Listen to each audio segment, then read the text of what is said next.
Gels are transparent, coloured material used to modify lights for theatre, video, and photography. So, light is projected through the gel and it creates a coloured effect. You'll notice it, like if you've ever been to a play, a stage play, you'll see that that's how they light the scene. So the gel is placed in front of the light and projects, and you can create all sorts of different colours and effects. And it's also used in TV studios. So if you've ever watched a game show, you'll see that that's how they create the depth and interest in the background, all done with coloured gels. So we've got in photography, when you're working with flash on its own doesn't have a colour. It's actually white light. So it's a great way to change and modify the look of the lighting by adding these coloured gels. Now there's two types of gels. So you've got the gels that are used for lighting effects, so theatrical and photography lighting, and you've also got color correction gels. And so they're the color correction gels were used prior to digital photography. So when we were using, we needed to convert, say, tungsten light to daylight or daylight back to tungsten, but these days, it's not really necessary in digital photography because we can convert the lighting using white balance. So color correction gels, not really necessary, but there is one set of gels that are probably worth investing in, and they're the ND gels. So if you've ever found that your speed light is a little bit too powerful for the type of shot that you want to do, there is a ND filter gel that you can place in front of your flash, and it'll reduce the power of the flash. So even if you've stopped all the way down to 1/28th power and it's still too strong, or you've got studio lighting that you want to reduce the power of, you want to do something specifically with a very shallow depth of field, then this is the kind of gel that you can get, and they come in different strengths as well. Now, the professional theatre gels will come in densities of 1/16th, 1/8th, a quarter, half, and full power. So when you're ordering gels, you need to keep that in mind, and because they're going to ask you what strength it is. And so that's basically how saturated or dense the gel is. And if you go for a full power coloured gel, it's going to give you a much richer, deeper colours. And if you're buying gels, you can buy them in rolls, you can buy it by the metre, or you can get little packs that fit your speed lights. So, and then you can also get multi-packs that cover all the colours in the rainbow. So generally, the denser the gel, the richer the colour, but the more expensive it is. So that's something you want to watch out for. If you just want to have a play,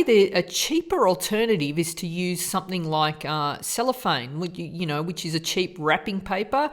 But be warned, the downside of using these cheaper versions is they're not as dense, the colours aren't as rich, and if you're using them with continuous lighting and the lighting gets hot, it's also a fire risk. Now, theatrical gels, which are a little bit more expensive, the benefit of using these gels is they are flame retardant. So that's something to watch out for if you're keeping your gels next to a continuous light.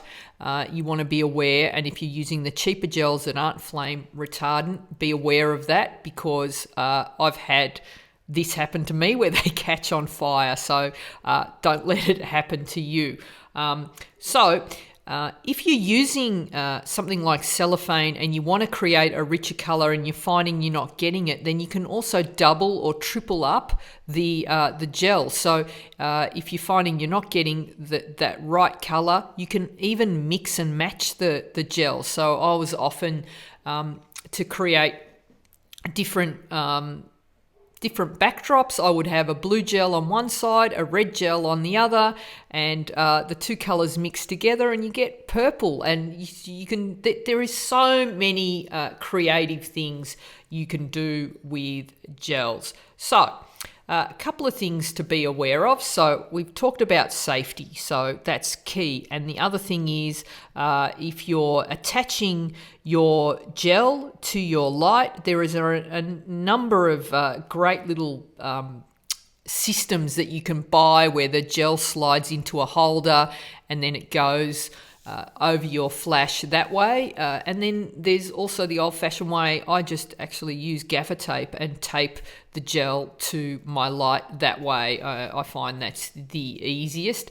You can get really creative, and if you're going to be really getting into gel photography, you can use little dots of Velcro. So you can put a dot on your flash and one on the gel, and then you can just Velcro the gel.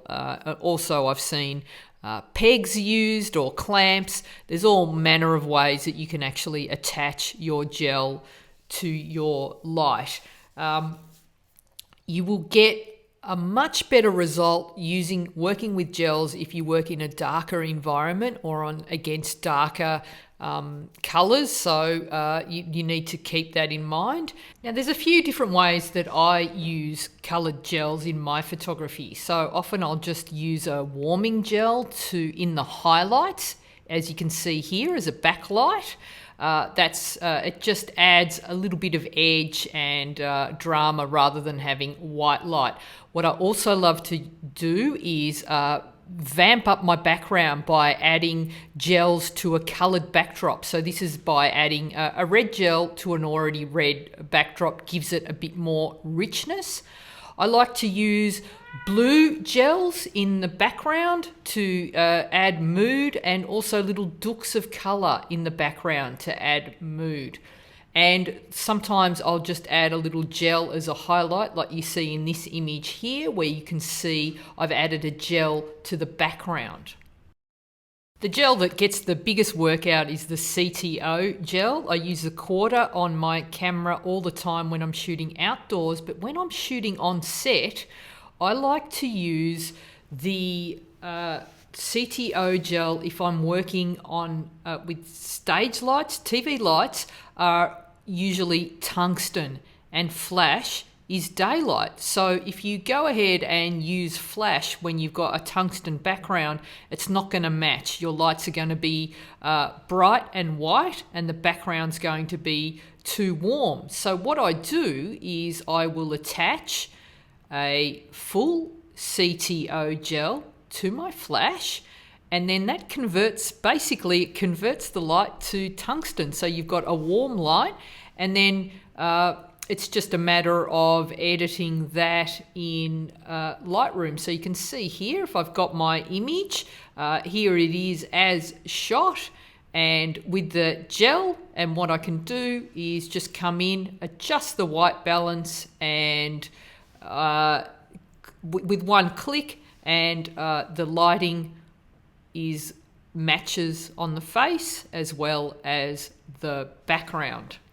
And finally, my other favourite way to use gels is to use them if I'm using roll paper, just to add depth. So this image, a couple of lights on the background, both with a full red gel on the lights, and basically it just gives the background a really shiny look. I think it gives it depth and richness to the colour, and you can also use it with a grey background, and you can quickly change the colour of your grey background. So if you have to create multiple looks in a day, then just by adding gels to the light instead of changing the roll paper, you can quickly and easily create multiple backgrounds. And I used to do this when I was doing a lot of soapy stars for magazines. We'd have to come up with tons of different looks, and so basically I just keep changing the gel, put up a red gel, put up blue gels, and then I'd have red background, blue background, purple background, green background. The sky is the limit with this technique. Now, when you're working with coloured gels, the technique is really very simple. If you just remember that your flash is white light, and the only thing you're changing when you add a gel is the colour of the light. So all other principles of lighting apply. If you have a gel and an umbrella, you're going to have a softer light. If you have a gel just over the flash on its own, you're going to still have a hard light source. So in general, what I find is the biggest issue you're going to have is color contaminating. So let's say you've got two lights coming in from behind, like this image here. You need to always make sure that if you want to have a natural looking skin tone and just add gels to the highlight, you always want to make sure that your gel lights are half the power of your main light, and then you won't have an issue. So from there, you can mix and match. You can try different colors on different gels, and you can also light the walls or light someone's fabric or add a highlight, and all you're doing is adding color to that flash, but just make sure that it is half the power as a general rule, and then just play. You're shooting with digital, you can see what you're doing, but just start out simply, and you'll get the hang of it. You'll start to see. And I think for best results, shoot in a dark room so you can A, see what you're doing, and B, you're going to get richer colors. And then to start off with, I recommend that you have people dressed in dark colors as well, and then you can play around with these effects. So just to show you, I've got a couple of examples here in a tutorial, and you'll see me working through the process of using different colored gels to add a different effect to the photos.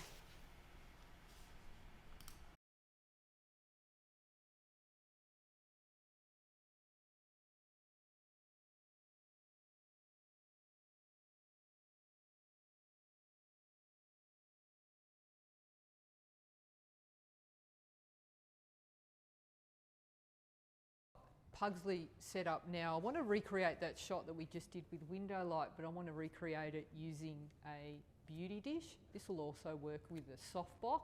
Basically, I've just got the light directly in front of Pugsley, hard light, so it's hopefully it's going to drop off quite rapidly and just go to black. So I've got my light set up. Pugsley's here ready to play. I've created a makeshift black background using flats. This could be roll paper. So let's have a look. I'm going to go with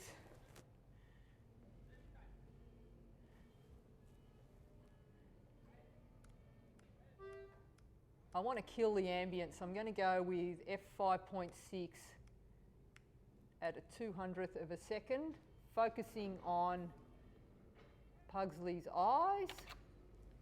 All right. And so basically what happens is that's getting there, but the problem with this shot is that I'm getting light spilling onto the background, which doesn't work. I want a really clean black background. So what I'm going to do is bring my whole set forward so that the light doesn't spill on the background, and that should hopefully change. So we'll just get you to step out, Pugsley. And we're just going to, all right, I'll bring you here. There we go. And I just want to make sure that I've got him lined up. So I'm just going to raise that light a little bit. There we go.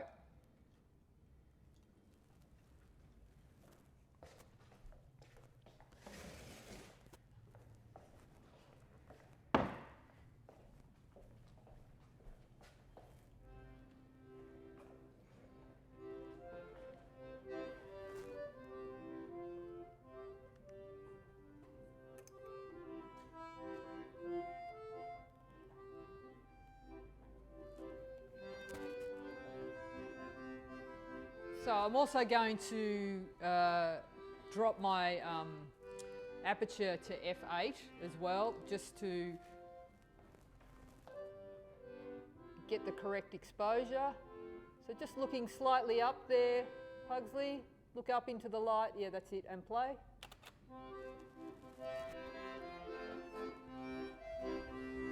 All right, that's looking really cool now. We've just got Pugsley, the black, everything's gone to black, and we're just basically getting the outline of his face and lighting up some of the instrument, and then basically the entire shot goes to black, which is cool. And so we'll just do, so I'm at f8 at a 200th of a second ISO 100. So just look straight up into the light or past the light. Yeah, don't look into the light, it's not good. All right, so you can play, it's nice. Play.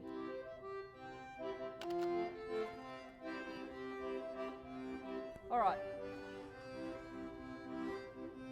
So that's looking really cool, that's a cool effect. I can bring my light closer and make that look even more dramatic. So we'll try that. We'll actually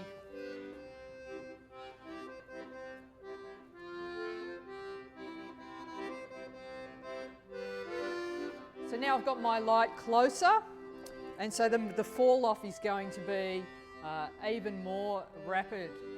So let's have a look. So even more dramatic. I can compensate either by lowering the power of the flash, or I can compensate by changing my aperture to actually a half a stop to f10. And now we've got that dramatic light falling off, and I think that looks really, really cool. And if I want to,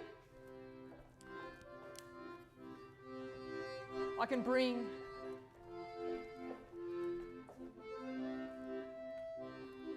some kind of backlight in.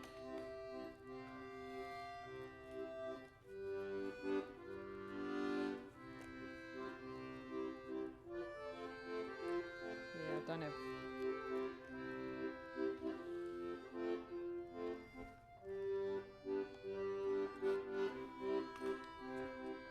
Aiming that into his.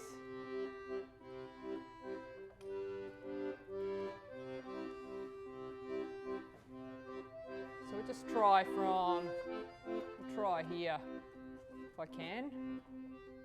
See how that looks. It's probably going to be in the shot, I think.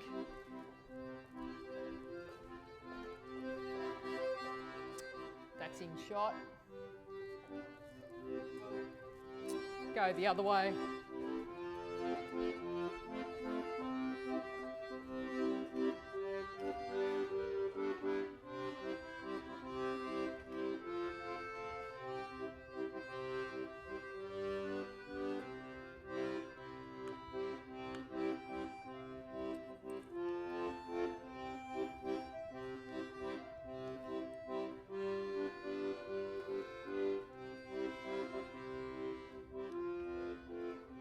All right, we'll try that, see how that goes.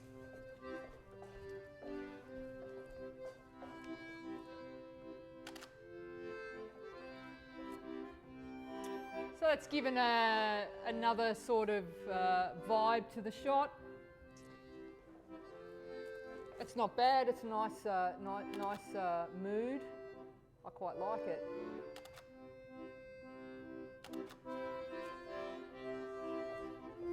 Nice separation. Gotta shoot slowly with speed lights because it's the recycle time, and that's the thing, I get excited and I wanna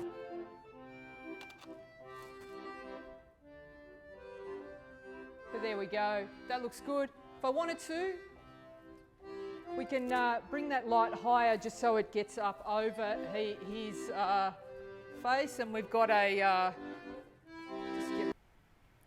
Alright, so once I've got my two lights. I've got my hero light, which is the beauty dish on Pugsley's face there.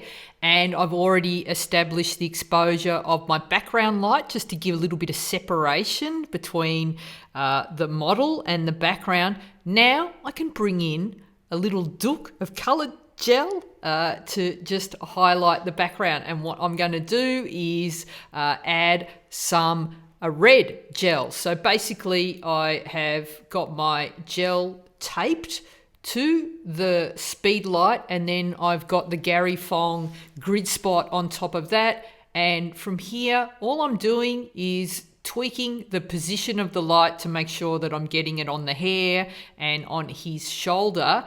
And basically the backlight is half the power of the front light. So use that as a ratio to start with, and experiment with that, and you should be able to get a great looking exposure. So I'm basically, all I'm doing is adding a little bit of red into those highlights. It'll bleed, it'll show up in his hair, and it shows up in the clothes as well, but it's not spilling onto the face, and you get a really nice looking result. So here's the image. You can see the flash going off in the background. It's actually in the frame, so you can see that, and you can see the effect it's having. And from where it was, just with the white light, which is pretty stock standard, and you can then take it to the next level just by adding that little color accent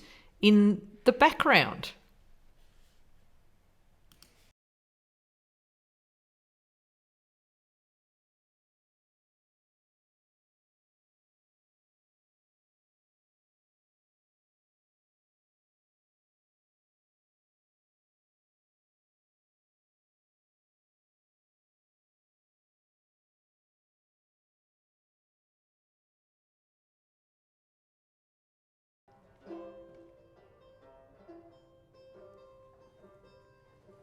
I've got Pugsley here today, and he's playing some beautiful banjo for me. I want to do a moody shot of him with his hat, playing the banjo, black background, and I thought I'd use speed lights for this. And what I've got is I've got my beauty dish. I want a hard light, and I just want to light the rim. So let's have a look at how that looks with one light.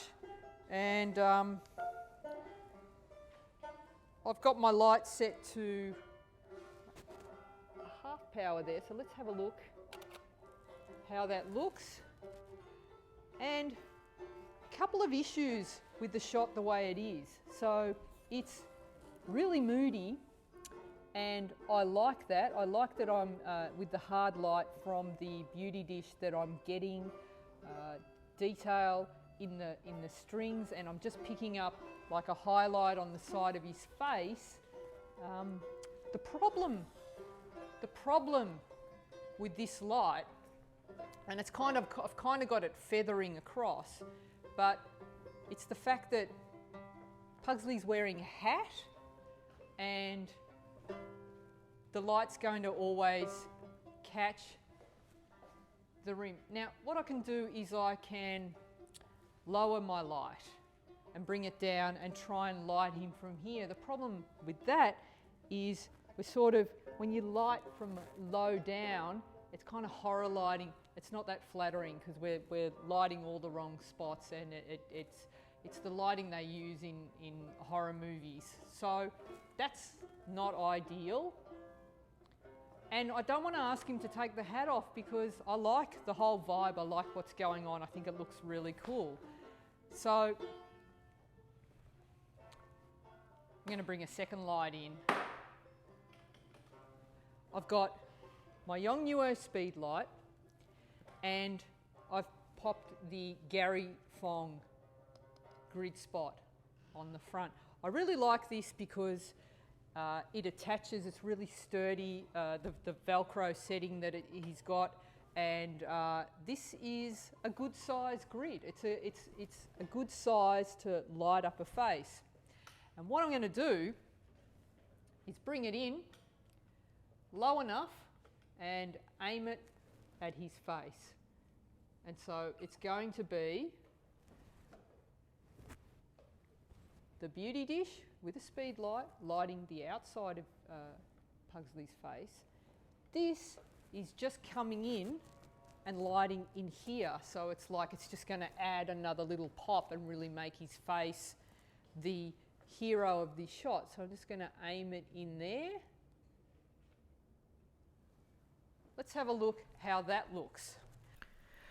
All right, so what I've got is I've got my Yongnuo transceiver set up, and basically it controls all my speed lights. So depending on the brand of flash speed light that you're using and the transceiver, you can work so that all your flashes can be controlled from one transceiver. So the best advice is follow the RTM protocol. So read the manual on the particular lights that you have and follow the instructions on how to get all the flashes to be connected to that transceiver. And then basically what you can do is control each light individually. So that's what I'm doing. I've got group A for my main light, and then I add my second light, which is group B, and I can continue to add lights and I can control them all individually.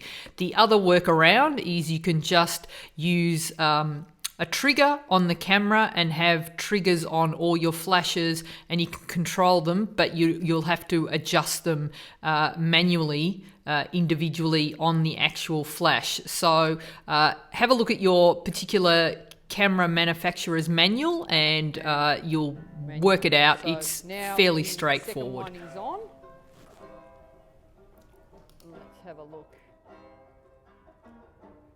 So I will have my light in the frame, but I can easily do a clean plate and take that out. So let's have a look. So the beauty of the grid is it's such a narrow light source that it manages to get in under the hat, and I've now lit his face, and I think that's looking quite beautiful.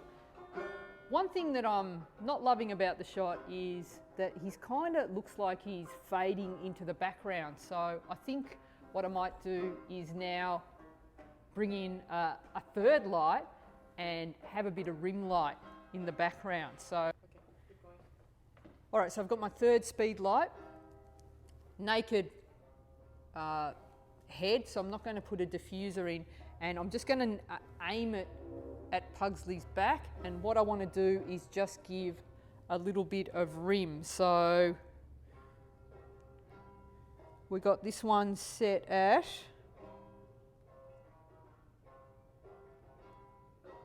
this is in an 8th power, so it's a bit lower, and I'm just going to get like a little bit of a rim light around the edge.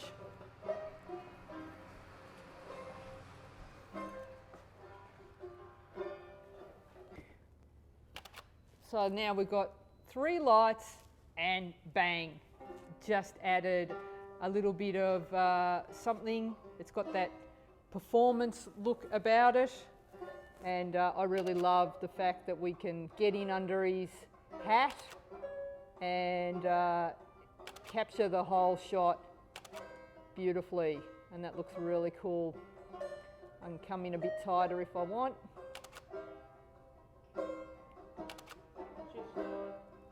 And make sure I'm shooting slow enough.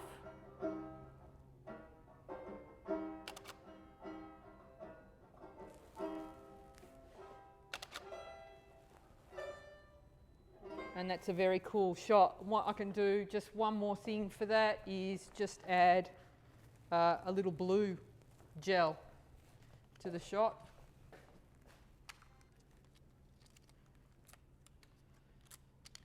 So as I mentioned earlier, I simply use a bit of gaffer tape to tape my gel on, and you can see the blue gel gives it like a completely different look. Now, take it up a notch, and I want to give it more of a rock and roll feel. So what I've done is add a CTO, like that's a full CTO on the flash there, and it's going to give it like more of that live band kind of feel, but constantly tweaking the lights and making sure that everything's lined up and making sure that that grid spot is getting underneath the hat and hitting him in the eyes. And you can see how I'm lining it up there just to make sure that it's in the right position to get that lovely bit of flair.